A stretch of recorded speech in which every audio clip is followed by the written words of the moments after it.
Halo, nama aku Michelle Devina Abigail. Aku dari kelas A. Hari ini aku mau menjelaskan tentang teori penilaian sosial atau social judgment theory. Teori ini dipopulerkan oleh Muzahir Sherif pada tahun 1961 yang merupakan seorang psikolog dari Oklahoma University. Teori ini menjelaskan tentang gimana caranya supaya pesan bisa diterima dan dimaknai oleh seseorang yang dibantu dengan kognitif dan mentalnya untuk menentukan perilaku selanjutnya sebagai tanggapan dari pesan tersebut. Teori ini punya 3 asumsi pokok. Yang pertama ada latitude of acceptance atau penerimaan, latitude of rejection atau penolakan, dan latitude of non-commitment atau ketidakterlibatan. Nah, kita bahas dulu yang asumsi yang pertama ini, ada latitude of acceptance atau penerimaan. Di asumsi ini, Sherif tuh kerjasama sama temennya itu Hofland. Mereka berdua berpendapat bahwa proses penerimaan itu bukan cuma dalam bentuk fisik, tapi juga dalam bentuk sikap. Nah, proses penerimaan ini terjadi kalau kita udah menerima dan setuju sama pesan yang disampaikan ke kita. Gitu. Mari kita lihat contoh berikut ini. Mau kita ke taman yang di ujung sana yuk, ada bangkunya, lebih seru kayaknya. Nggak mau, itu kan terlalu jauh, aku takut diomelin sama mama. Ayo, nggak apa-apa, sebentar aja, nanti janji deh sebelum sore kita udah pulang. Tapi nanti kalau kita diculik gimana? Tenang aja, kan ada aku, nanti aku panggil kakak aku juga deh biar bisa jagain kita. Yaudah deh, ayo. Oke, let's go. Yang kedua ada latitude of rejection atau penolakan. Proses penolakan ini terjadi kalau kita nggak setuju sama pesannya. Ini kebalikan sama yang pertama tadi. Hal ini terjadi biasanya kalau ada suatu pesan itu yang bertolak belakang sama kepercayaan dan keyakinan kita dalam segala hal ya. Misalnya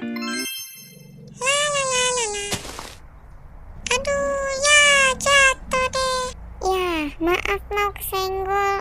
Ya udah ambil lagi aja, kan belum 5 menit. Enggak aku buang aja. Makanan yang udah jatuh kan udah pasti kotor. Ya padahal kan isinya masih banyak, sayang banget tau. Nggak apa-apa, yang penting aku nggak makan makanan yang udah kotor. Ya udah deh. Halo, aku kakaknya Jun. Yuk kita berangkat.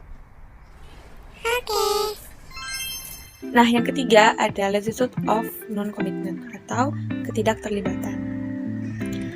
Nah, di asumsi ini, ketidakterlibatan seseorang itu ditandai dengan tidak adanya tanggapan ataupun keputusan yang dia buat. Jadi nggak setuju, nggak nolak juga. Jadi dia tuh kalau misalnya diibaratkan ya, mungkin misalnya di grup chat bagian ngerit doang nih, mungkin ya biasanya. Jadi dia itu biasanya di posisi yang netral. Jadi ya gitu. Ada bakso cuanki. Ayo Kak Jon, kita beli itu. Bakso tahu aja tahu biar kenyang. Aku maunya yang bakso cuanki. Aku maunya bakso tahu. Ya, ayolah. Hayo pada ngapain ribet-ribet gini?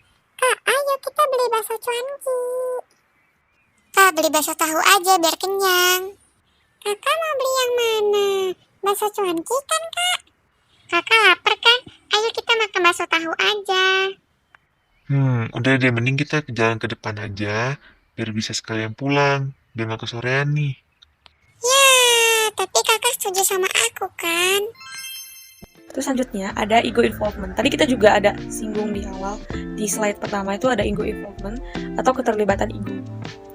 Menurut Sherif, keterlibatan ego ini hal yang paling penting nih. Soalnya dalam kehidupan kita pasti ada lah dalam setiap kali dihadapkan dengan suatu masalah, pasti ada ego yang muncul. Tinggal gimana kita mau ikutin atau enggak. Biasanya ego involvement ini mengacu pada penting atau enggaknya nih suatu pesan. Kalau ada pesan yang tidak penting, kita cenderung nggak peduli sih. Jadi itu termasuk ego sebenarnya. Nah contoh kasusnya di sini ada tuh ya, generasi Z. Selama COVID-19 ini kita tahu deh, respon dari generasi Z tuh terhadap pandemi ini tuh beda-beda. Ada yang menerima, ada yang menolak, ada yang mengabaikan protokol yang udah dibuat sama pemerintah. Biasanya penerimaan informasi ini itu bergantung sama lingkungannya. Jadi dipengaruhi juga sama lingkungan sekitar mereka. Misalnya ada anak yang di rumahnya itu menetapkan protokol kesehatan banget gitu, kemana-mana pakai masker, hand sanitizer, bahkan untuk menerima paket aja tuh diperhatiin gitu kebersihannya. Jadi secara nggak langsung dia juga kebawa gitu sama lingkungannya, dan ketika dia di luar pun dia merasa lebih aman kalau mengikuti protokol yang biasanya dia lakukan di rumah. Tapi ada juga yang di rumahnya mungkin mengabaikan gitu, kayak gak usah inilah, kayak COVID juga belum tentu ada gini-gini. Ya udah, dia biasanya itu akan terbawa di lingkungan luarnya. Kalau ya udah menganggap COVID itu ya nggak sebegitu berat. Atau ada juga yang dia itu karena udah mengalaminya, atau ada salah satu anggota keluarganya yang jadi korban dari COVID-19 ini, baru tuh dia lebih aware, jadi kayak lebih memperhatikan lah, karena dia sendiri udah merasakan atau dia melihat ada keluarga yang merasakan, jadi bukti nyatanya tuh ada loh, penyakit ini tuh ada kayak gitu. Nah, kalau di bidang pendidikan ada juga nih, jadi bisa dilihat gimana mereka tuh ngikutin protokol nggak waktu lagi menjalankan kegiatan belajar mengajar. Kan ada juga tuh beberapa waktu yang sempat hybrid gitu. Nah, waktu hybrid ini mereka gimana?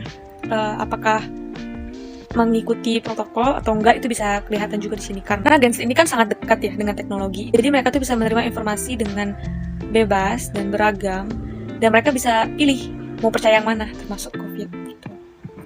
Karena banyak berita juga yang beredar dan nggak semuanya itu benar.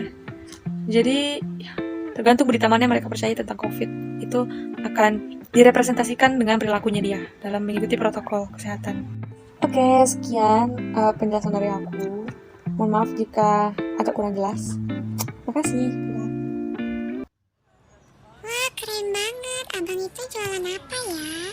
Aku samperin Wah, keren ya, Kajun. Lah. Wah, Kajun sama Kajun mana? Aku ditinggal.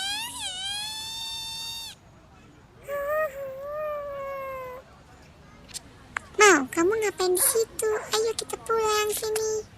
Ya ampun, dari tadi aku cariin loh. Kamu di sini ternyata. Ayo kita pulang. Aku